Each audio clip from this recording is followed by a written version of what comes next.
Shirley by Charlotte Brontë. 1.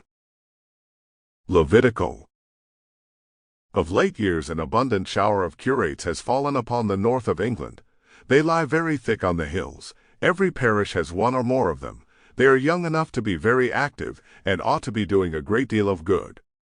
But not of late years are we about to speak. We're going back to the beginning of this century.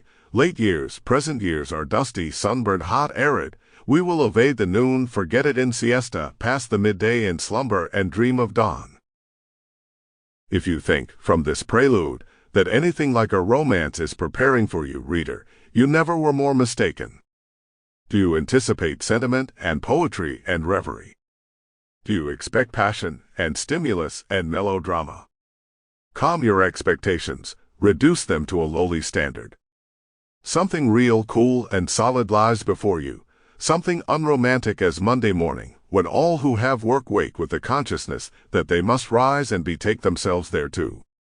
It is not positively affirmed that you shall not have a taste of the exciting, perhaps towards the middle and close of the meal, but it is resolved that the first dish set upon the table shall be one that a Catholic, aye, even an Anglo-Catholic, might eat on Good Friday and Passion Week. It shall be cold lentils and vinegar without oil. It shall be unleavened bread with bitter herbs and no roast lamb.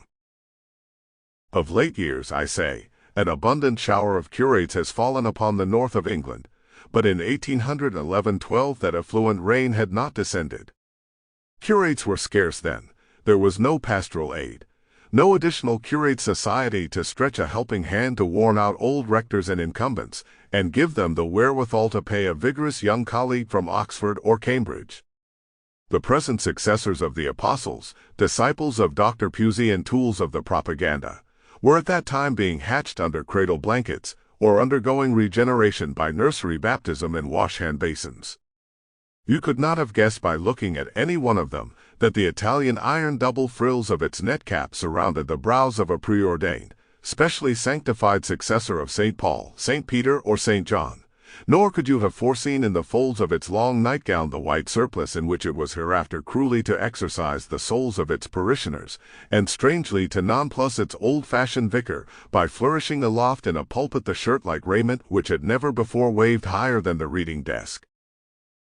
Yet even in those days of scarcity there were curates. The precious plant was rare, but it might be found. A certain favored district in the West Riding of Yorkshire could boast 3 rods of aran blossoming within a circuit of 20 miles. You shall see them, reader. Step into this neat garden. Sample complete. Ready to continue?